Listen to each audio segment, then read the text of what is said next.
if push come to shove, if we are to give it, let's say, utmost understanding here, is where we are literally have the possibility of seeing ourselves in the other.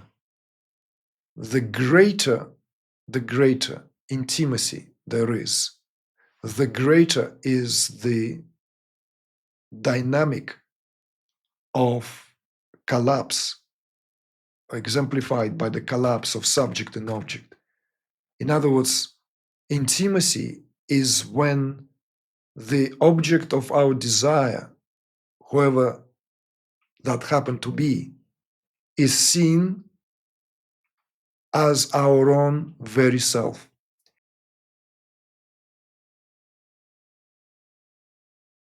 Dating with Kundalini awakening, Lalana Chakra. There's a bit of background, and then there are two questions, quite extensive ones. So first, the background. I'm in my 4th year of Kundalini awakening. A few months ago, my boyfriend and I broke up, triggering a massive somatic release. I realized I had been carrying his entire emotional body in my energy field. The relationship was unhealthy and full of conflict, but I hadn't known the extent of what I was holding until that moment. After the release, my Kundalini process resumed, bringing movement to my upper chakras and trauma cleansing. Unlike the intense releases I had during the relationship, it became clear that my Kundalini has been managing our shared energy, leaving no space for deeper processing. This experience makes me wonder, who could I date besides a priest or monk who has done enough inner work not to affect my energy so intensely? It leaves me hesitant, cautious, and uncertain about future relationships. Questions. How careful does a Kundalini awakened individual have to be with the person they choose to be with, date? And second question, well, let's leave the second question because it's more specific and more extensive about some particular aspects. Let's just maybe respond to this. How careful does a Kundalini awakened individual have to be with the person they choose to be with? Well, I would say we all have to be very, very attentive with whom we share our energy field, with whom we share life force, with whom we share our aspirations, with whom we share our fluids, right? With whom we share all this is, let's say, what spoken in terms of earlier touched upon even. So I would say it's not just really extended or exclusive. However, with that being said, yes, it is also very well known that in those in whom the process is active, they have to be much more attentive and much more, I would say, discriminate in terms of their, let's say, intimate affairs. Particularly, and this is not extends to both men and women alike. With men, the danger is that they expend energy in uncommitted relationships. It's a subject we always return to, how important that is for an awakened being, for a male, not to become subjected to the uncommitted, casual, sexual, intimate connections, because that always would drain one at all levels. That's what's really, really here is most important. Not just drain one at the level of the loss of ojas, that precious immunological substance, but even more importantly, it will drain one at the subtler level in terms of one's, let's say, that where the emotional bodies connect, right? In casual sex, there's no need for connection between the emotional bodies. So in other words, casual sex is characterized by that, right? One night stand and what have you. So I'm deliberately starting with the men as a reminder. Now with women, that is even more so, because female physiology, by virtue of being a receiver, always receives. And female not only receives at the level of receiving a seed, where that seed would bear fruit of that relationship, right? Of that connection, of that intimacy. But also at a subtle level, woman's field receives the vibrations down to the DNA level of what is carried in the field of the male. I've spoken somewhere before about that and did not meet a lot of, let's say, positive responses. There was a lot of dismissals, and some people were even angered by that suggestion that women absorb the karma through sexual act of their male partner, and that is a fact. I am not going to go into the details and how that happens, although maybe at some point we should do that. I just want to stay within the questions here and what your inquiry in particular here. So I just want to reflect back that yes, you're absolutely right to be attentive, and yes, cautious in terms of whom are you willing to share your intimacy, or the intimacy, full stop, not your intimacy, because intimacy itself is, truly speaking here, is not really yours, not really someone's. Intimacy is the intimacy at that level where something, push come to shove, if we are to give it, let's say, utmost understanding here, is where we are literally have the possibility of seeing ourselves in the other. The greater intimacy there is, the greater is the dynamic of collapse, exemplified by the collapse of subject and object. In other words, intimacy is when the object of our desire, whoever that happened to be, is seen as our own very self. And so, in other words, the utmost intimacy is when that whatever sliver that separates that is obliterated. Of course, it is, I would say, impossible, if not impractical, to function on a day-to-day basis.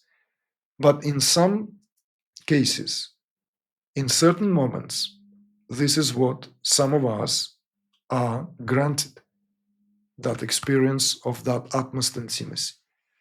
But even the degree of that brings the great sense of satisfaction and intimacy, because it is when we touch unity, even at that level of what otherwise would be considered to be as gross experiences of this, what is in the domain of the phenomenal world, in the world of forms and phenomena. But that intimacy is there, also can be translated and spoken of in terms of the intimacy of an artist observing the phenomena of the world in the moment of connecting to it, reflecting, painting, for example.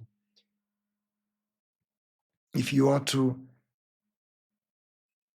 convey something, whether directly, indirectly, through different symbols and means, you would be required to enter a state of communion with whatever that is, landscape, that particular tree, that whomever happened to be the object of your attention. And that can be extended to any other area of, let's say, our creative impulses, where that subject-object dynamic, that creative tension is always intact. So yes, I would say that you have to be attentive and simply know that there are those, if you are desirous, if this is what your wish and desire to be with someone, then that desire would not be there in the first place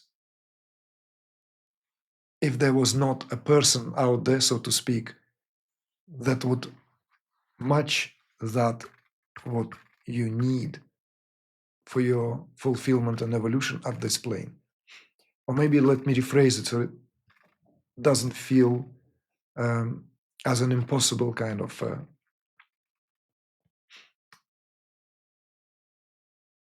ideal to meet. So it's not even if you have a desire for someone that they exist there, that's a fact, right? Because all exist here. All is an expression of oneness, therefore we all exist there for each other. So it's just a matter of where that selective process, which is largely driven by karma anyway, creates that attraction enough for the two people to enter into some form of intimate connection. But what I want to say is that if you have that intention, and if you communicate that intention openly and clearly within yourself, then if that's what you want, if this is what you want to experience, then it doesn't have to be a monk or a priest, as you have put it.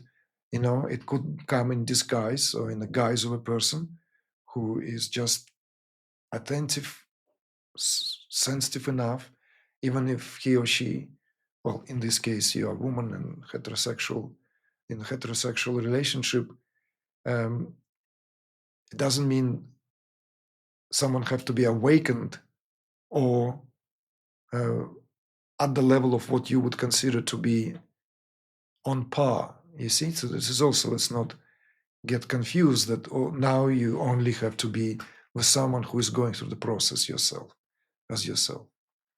Not always the case. You see, there are other facets and aspects that needs to feel compatible, and that would work itself out. Okay, so let's move to your second, more extensive question. I have constant blockages in my Lalana Chakra, and it is probably the chakra that is the most active for me. This has been the case since the start of my Kundalini awakening almost 4 years ago. I don't hear many teachers speak about the Lalana Chakra, its importance in the Kundalini process. What exactly does it and how to work with it? Let me read it. What exactly it does and how to work with it. Can you speak of this chakra? How to cleanse, unblock this chakra and the different aspects of it and its importance? Okay, very interesting question.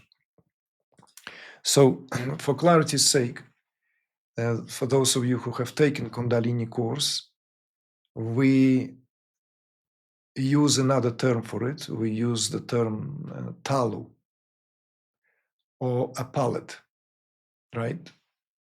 It's basically a subsidiary chakra. It doesn't belong to the system of 6 or 7 chakras. It belongs to the system of 12 chakras, where it is considered to be placed between the throat chakra, the Vishuddhi, and the chakra of command, the Ajna one.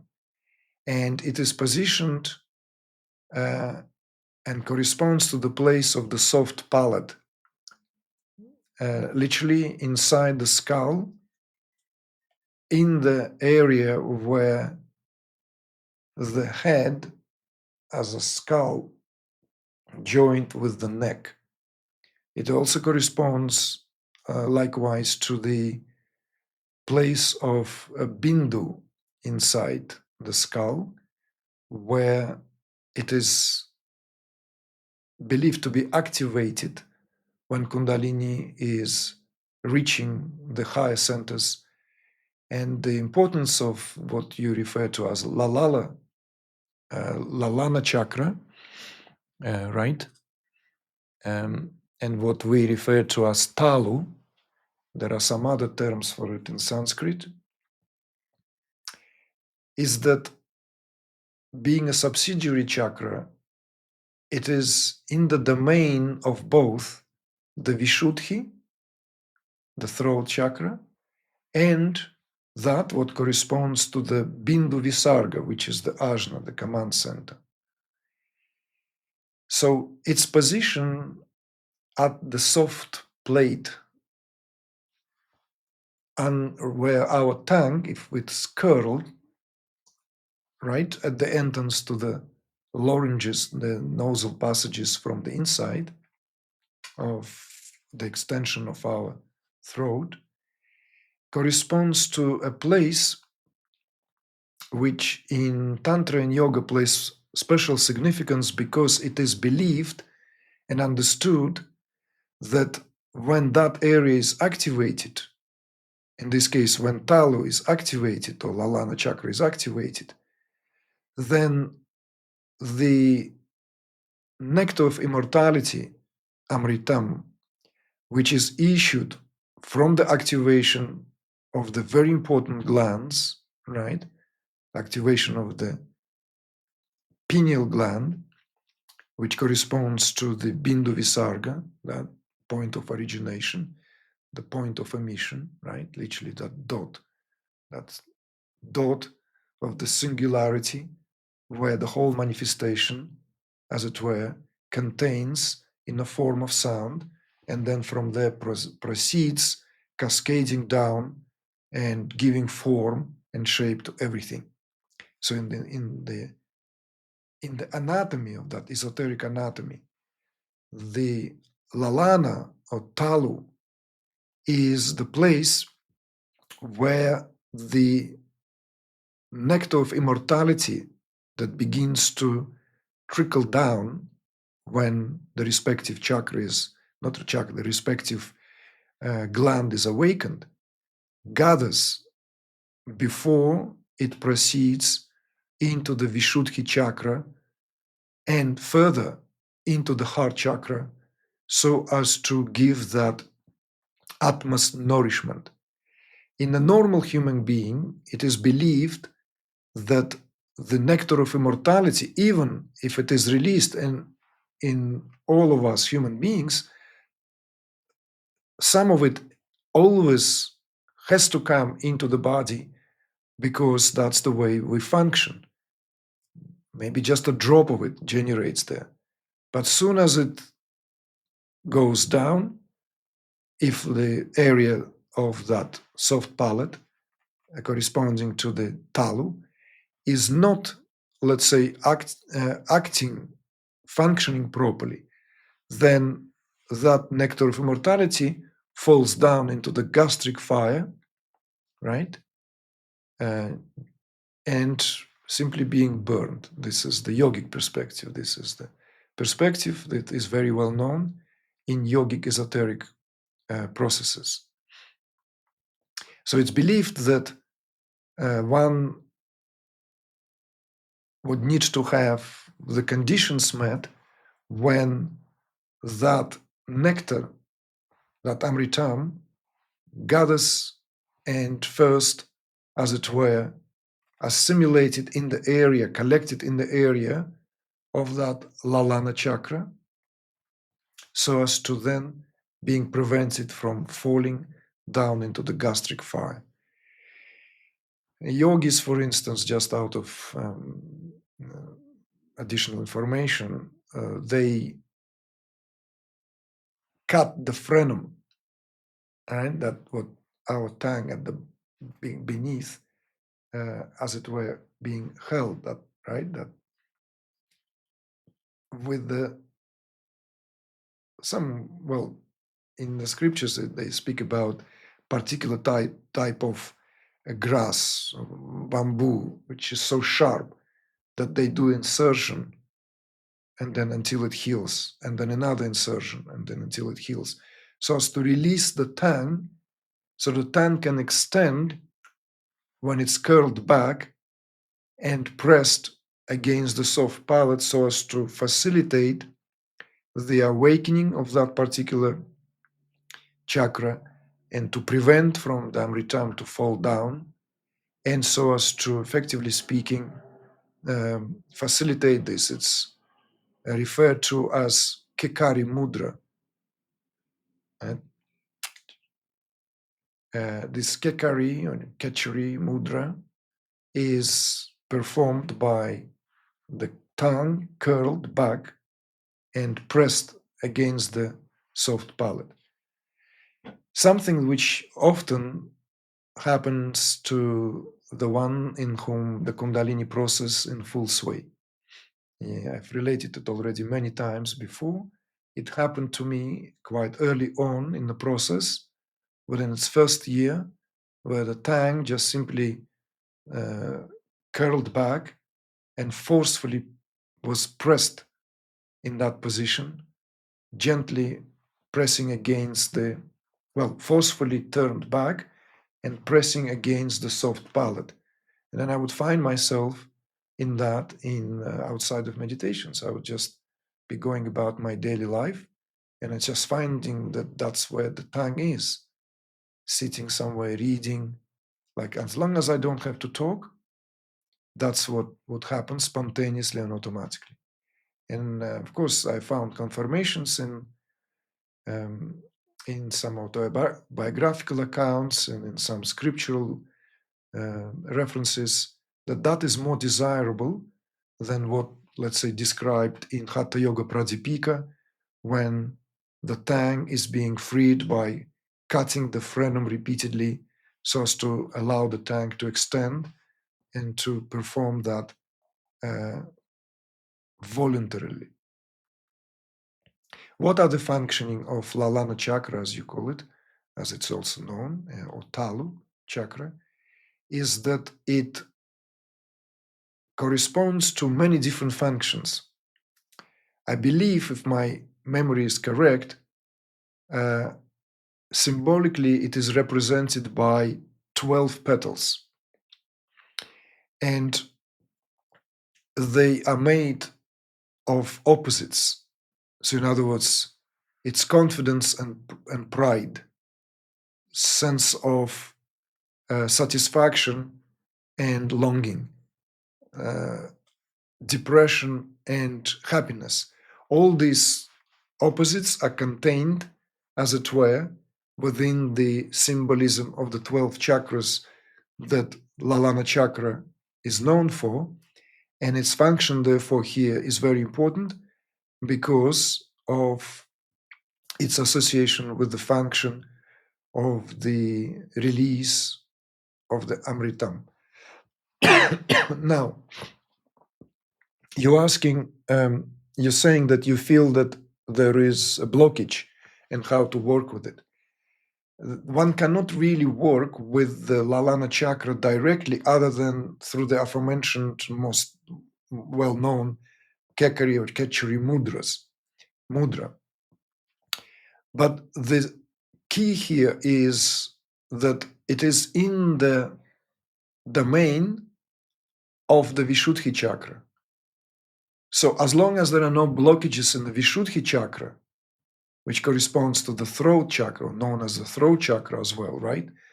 Which is the chakra as an expression of ether element, which contains in itself all other elements in potentiality before they proceed through that process of manifestation.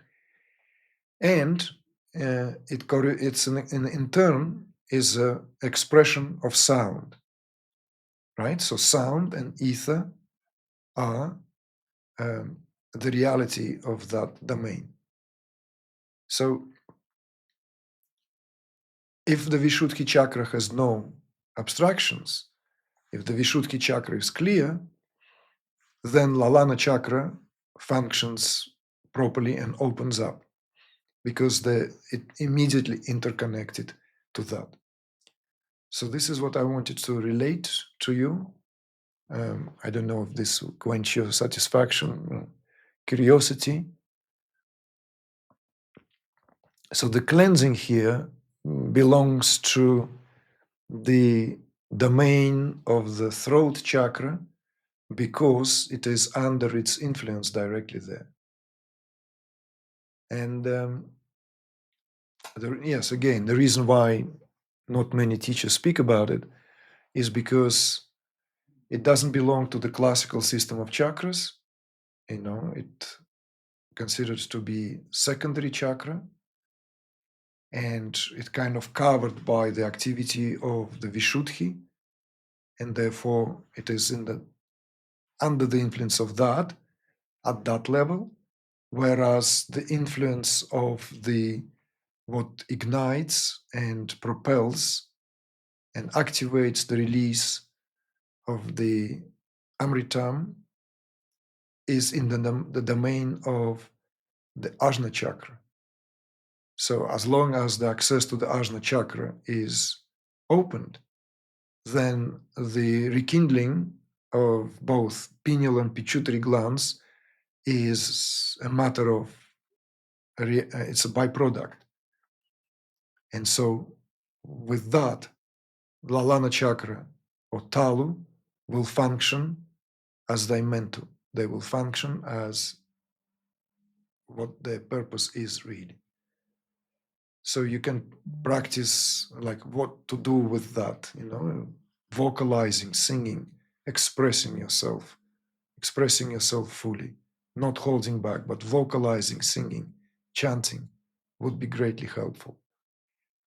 If you feel like implementing the practice of the aforementioned mudra, you can do that too, but you would need to have very clear guidance with regard to that, right? It's fairly simple, but there are a split of opinions. I would not recommend to do anything with your frenum and the tongue, right? So like you don't want to hurt yourself, and I would not recommend it to anyone, even though these practices are mentioned in the Hatha Yoga Pradipika. It's for the yogis, and it's best to left for those who, let's say, know what they're doing there. For us, it's best to rely on the spontaneity of the process. So perhaps the awareness of what we just reflected would facilitate in turn further unfoldment in that area, in that realm. Okay.